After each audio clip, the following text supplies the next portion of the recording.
Hello traders, मैं SEBI registered analyst नहीं हूं और आज केवल स्टॉक की एवरेजिंग को लेकर अपने विचार आपसे साझा कर रहा हूं। आइए मिलकर कुछ नया सीखते हैं। अक्सर हम कोई स्टॉक लेते हैं और अगर वो स्टॉक गिरने लगे तो हम सोचते हैं कि इसे एवरेज करें या नहीं, और अगर करें तो कैसे करें। आइए इस वीडियो में हम अच्छे स्टॉक जैसे कि लार्ज कैप स्टॉक्स को कैसे एवरेज कर सकते हैं, इस बारे में बात करते हैं। इसके लिए मैं पीएनबी का उदाहरण ले रहा हूं, क्योंकि लार्ज कैप स्टॉक्स को एवरेज करना और मिड कैप या स्मॉल कैप के स्टॉक्स को एवरेज करने में थोड़ा सा अंतर होता है।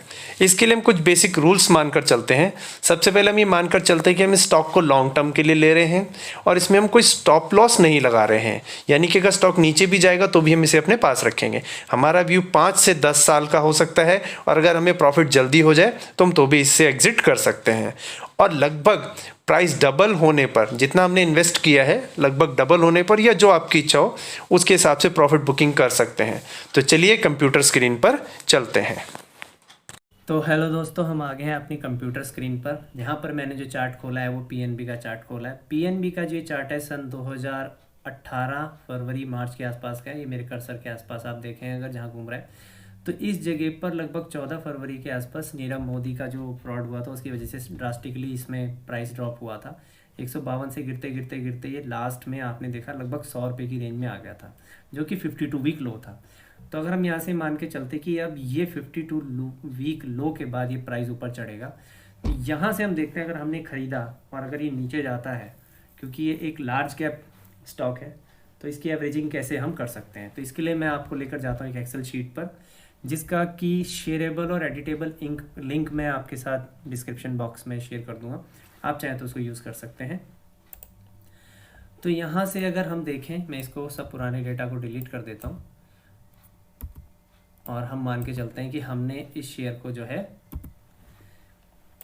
परचेज किया है। डेट में एक ले लेता हूँ, लगभग 100 के आसपास ये था, 1 मार्च के आसपास। तो 1 मार्च को 1/3/2019 को आपने इसका 100 रुपये के हिसाब से एक शेयर ले लिया। ठीक है, अब हम देखते हैं कि क्या ये शेयर आगे ड्रॉप होता है या ऊपर जाता है। एवरेज कब करते हैं देखते हैं हम। ये शेयर अब ड्रॉप होना शुरू हो गया, अब ये लगभग 90 के आसपास आ गया। अब ये देखें तो सडनली ये 80 से भी नीचे चला गया। अगर लास्ट में आप देखें यहाँ पर ये प्राइस इसका 15 मई के आसपास नीचे चला गया। तो जो हम फर्स्ट एवरेजिंग करेंगे वो लगभग 15% के हिसाब से करेंगे। आप 17 कर सकते हैं, आप 20 कर सकते हैं, 10 कर सकते हैं, बट 15 एक जस्टिफाइड नंबर है जिस पर कि हम एवरेजिंग कर सकते हैं। तो 15% 100 का ड्रॉप करते हैं तो ये प्राइस आता है आपका 85। मैंने 2 क्वांटिटी यहाँ पर परचेज कर ली और अभी एज ऑफ नाउ इसका प्राइस चल रहा है 85।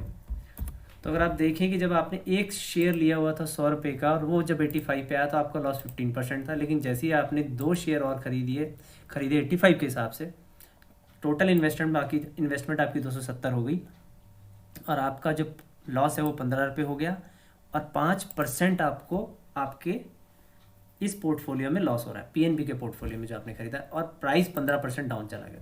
अब नेक्स्ट जो हम एवरेजिंग करेंगे वो हम 85 के 15% पे नहीं करेंगे, हम 100 रुपीज़ के 15% फर्दर डाउन पे, यानी कि 70 रुपये पे अगर हमारा प्राइस आता है तो हम एवरेजिंग करेंगे, क्योंकि हमारे लिए मेन प्राइस जो है वही है जिस पर कि हमने फर्स्ट टाइम बाय किया है। अगर आप 85 के 15% पे करेंगे तो आपका जो डिफरेंस है वो घट जाएगा। इसी तरीके से आप हर प्राइस के अगर 15% पे करेंगे तो आप इसकी एवरेजिंग करते जाएंगे और इसका प्राइस कभी भी ख़त्म नहीं होगा, क्योंकि अगर ये 1 रुपये पे भी आ जाता है तो भी उसका 15% कम करने पर वो 85 पैसे बैठ जाएगा। इसीलिए हमारा की जो है वो है 100 रुपीज़ और इसके 15%, यानी कि अब हम 70 रुपये पे जब ये आएगा हम इसके 4 शेयर खरीदेंगे और प्राइस हम सब जगह 70 कर देते हैं। तो नेट लॉस जो है हमारा 60 रुपये का हो जाएगा, जो कि हमारे पोर्टफोलियो का ओवरऑल इन्वेस्टमेंट का 10% हो जाएगा और टोटल इन्वेस्टमेंट इन सब शेयर्स को खरीदने के बाद हमारी 550 हो जाएगी। देखते हैं 70 पे आता है कि नहीं आता है। तो ये 75 को छूने के बाद ऊपर चला गया। आगे बढ़ते हैं, ऊपर जा रहा है 72 पे आ रहा है और अभी भी ऊपर है। ये लीजिए, ये स्टॉक जो है 70 रुपये को हमारा छू गया है, 24.9 के आसपास 70 को छू गया है, जबकि हाई इसने 90 लगाया। तो अब हम फिर से देखते हैं, 70 रुपये पे हमारा जो है ये टच कर गया। नेक्स्ट एवरेजिंग जो 15 रुपये डाउन करने के बाद आएगी वो आएगी 55 रुपये पे, और इसमें हम 8 खरीदेंगे। अब हम सबका प्राइस 55 कर लेते हैं। तो अगर ये 55 रुपये पे आ जाता है और मैं 8 शेयर खरीदूंगा, पिछली क्वांटिटी का डबल, तो मेरी टोटल इन्वेस्टमेंट हो जाएगी 990 रुपये।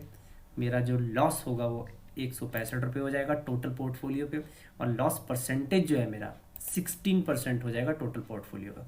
आप यहाँ साइड में देख सकते हैं, पहली 15% डाउन पे करी, दूसरी 30 पे, तीसरी 45 पे, चौथी अगर आप करना चाहें, वैसे 3 से ज़्यादा एवरेजिंग अमूमन लोग नहीं करते हैं। उसके बाद they can make their own decision कि they want to exit, but क्योंकि हम इसमें स्टॉप लॉस नहीं लगा रहे हैं और हम इसको लॉन्ग टर्म के लिए रख रहे हैं, तो हम हो सकता है थोड़ा वेट करें इसको ऊपर जाने का। चलिए देखते हैं क्या 55 पे जाता है। तो 55 पे ये गया, यहाँ पर लगभग 55 इसने टच कर दिया है। तो 55 पे इसने छू दिया है और हम यहाँ खरीद चुके हैं। अब देखते हैं क्या ये ऊपर जाता है, अभी और नीचे जाता है। 55 के बाद इसने ऊपर जाना शुरू करा है, ऊपर जा रहा है, moving up moving up moving up, again down, 70 पे आ गया। 70 के बाद फिर ये ऊपर जा रहा है, ऊपर जा रहा है, ऊपर जा रहा है, ऊपर जा रहा है, 100। तो जितने पे हमने फर्स्ट बाइंग की थी उतने पे ये आ चुका है 1/4/2019 को। लीजिए 1/4/2019, ऑलमोस्ट 1 साल 1 महीने के बाद इसका प्राइस 100 आ गया। अब मैं 100 डाल देता हूँ लास्ट वाले पे, ओके, बाकी सब पे नहीं डाल रहा हूँ। तो मेरा 100 रुपीज़ पर आने के बाद जो टोटल शेयर मेरे पास हो गए हैं वो हो गए हैं 15। तो 15 इंटू 100 मेरा 1500 रुपये यहाँ पर टोटल सेलिंग प्राइस दिखा रहा है। मेरी टोटल इन्वेस्टमेंट 990 हुई, जिसमें कि मेरा प्रॉफिट 510 रुपये आया, और मेरा टोटल PNL 51% पे हुआ। तीसरी एवरेजिंग मैंने 45 के बाद की थी।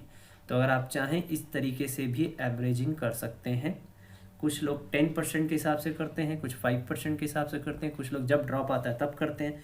बट आई बिलीव कि अगर हम एक सिस्टम को फॉलो करते हुए एवरेजिंग करें तो शायद ज़्यादा बेहतर रहेगा। यदि आपके पास कोई बेहतर सुझाव हो एवरेजिंग करने का तो प्लीज़ कमेंट बॉक्स में ज़रूर बताएं, ताकि बाकी लोग भी इसको पढ़ सकें।